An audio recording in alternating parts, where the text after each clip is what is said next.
Welcome back to Romantasy Chaos HQ, the pod. We are Avery and Xavier Harleston, healthcare professionals by day, romantasy theorists, and aspiring authors by night.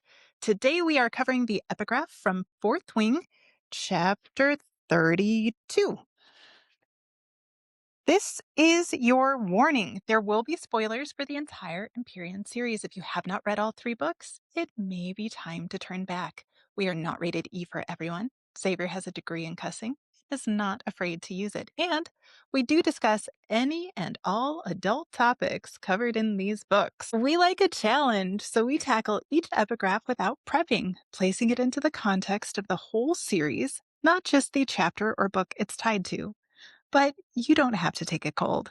So here is our post-recording one-sentence summary of the chapter. It's reunification day, and Violet and Xaden finally admit their feelings for each other and decide to give a romantic relationship a try, leading to sexy time that's abruptly brought to an end when they're called to formation because Navarre is under attack. There are 6 minutes on the clock and Fourth Wing lore hotter than going for 5. So don't blink, don't scroll, don't let Taryn distract you. We have 360 seconds to blow your mind.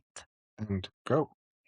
As for the 107 innocents, the children of the executed officers, they now carry what shall be known as the Rebellion Relic, transferred by the dragon who carried out the king's justice. And to show the mercy of our great king, they will all be conscripted into the prestigious Riders Quadrant at Basgiath, so they may prove their loyalty to our kingdom with their service or with their death. Addendum 4.2, the Treaty of Arisha. Okay, well, first let's address the switch from going for 5 to the marked ones getting conscripted. I mean, they're both intense. But back to the epigraph. Interesting that our previous epigraph referred to them as separatists, but this epigraph refers to the relic as a rebellion relic. What do you think the difference there is? Well, a separatist says, we want to be outside of you. You can be you. We don't want to be you. We're going to be over here. A rebellion says, we have to fight you. You have to change. It's not okay that you are who you are. A separatist just leaves and just may fight for the right to leave, but a rebellion is about changing what's going on. So it's really different to think of them as a rebellion, even versus a revolt, because a rebellion is really about changing the government, about changing the dynamic. And a rebellion relic, flags you as someone who is going to fight the government because you think they're wrong.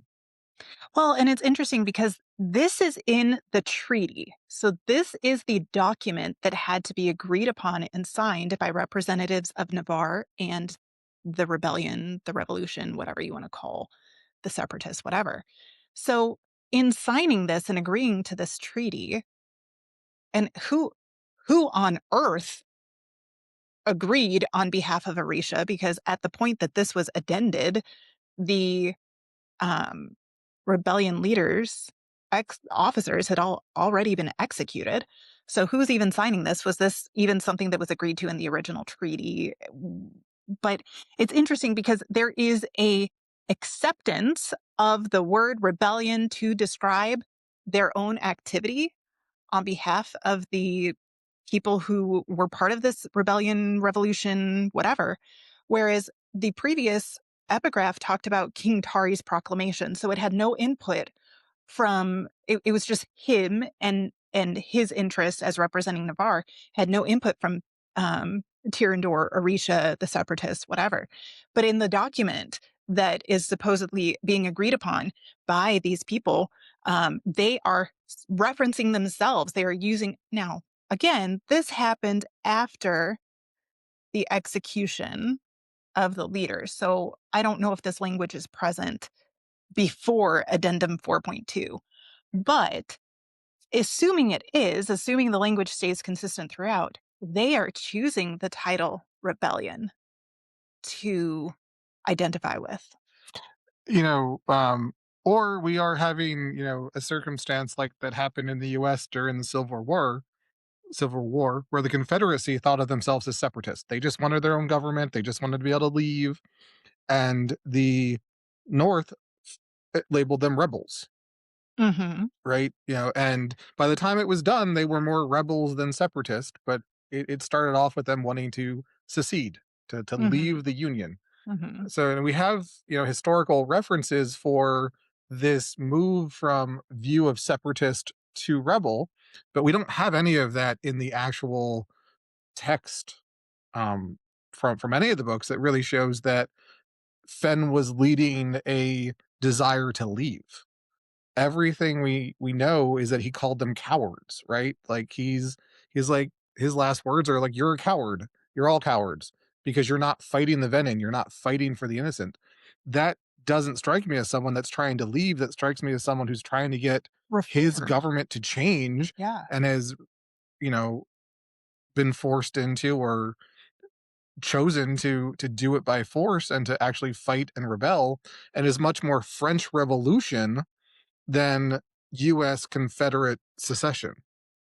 Which is interesting because we know that this series was inspired by the anger that Rebecca Yarros was experiencing about the attempt to whitewash history in the US by erasing the reality of slavery from textbooks. And by, a lot of that, we lived in the South for many years.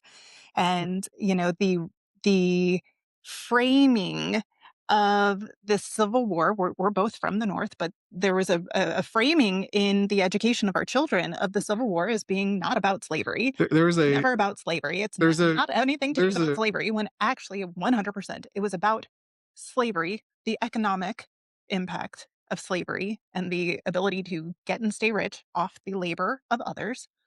and there's even a museum about the War of Northern Aggression. So it's very interesting that how propaganda and perspective changes choice of words, and it really plays out in.